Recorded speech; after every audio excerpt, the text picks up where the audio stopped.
one practical exam này mấy cái anh coach khu somewhere là lẽ lupuya tên này lupuya hiền attacking lama changa somewhere là hiền defending back for defending changa so chuni first practical exam first session ni chuma chu ni ikon correction ten siamanga antima anga ti thaturang chi te mo khati ang chi kha ti minan ti sual no panginan ti sual pass te support te khati ang chi kha back for a phei chuan in compact te nga yan patience te nga ya han atikanga chuan in build up body position open body ti te khati ang chi ei neu neu ang kha key coaching points kha an correction an siam tu chu ni deuh mai chuan score te khatiang khangai ta an team move dan ai an kal dan kha ni chu kukumun puya ONGC player kuku Jordan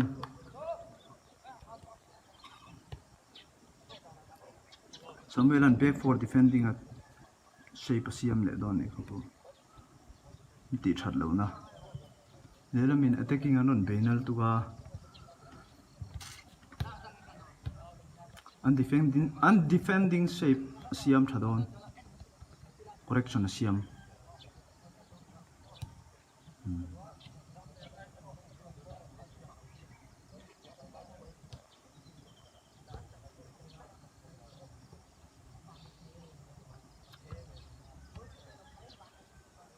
instructor hi Mariano Diasania chuan pakhat zawk hi Gumpe Indian goalkeeping coach tuna chuan Reliance thoka Reliance Foundation youth champ han hi head educator antiang chu coach te ho zertir tu B license te khatiang ha conduct mek to ni Gumpe po hian C license hi tunaron neya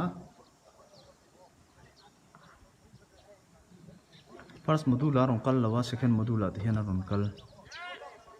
defending shape and CM tha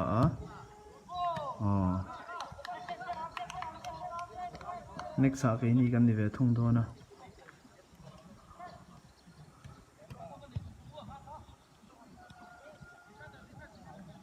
du tok patang instructor mi ron hu palang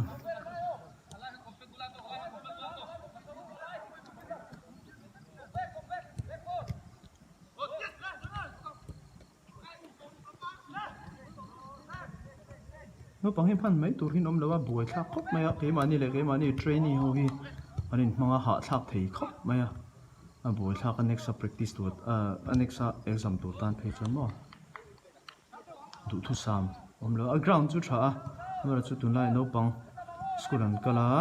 han du thu sam kha kan hu lo ju player kha som pasari som hi le pali o khati ho kha som pe som hi pariat player ale lam hian som pali mi som hi pariat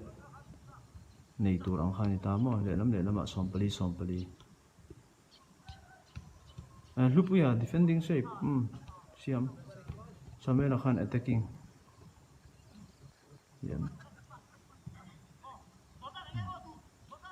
yes lupuya attacking shape jogani chu attacking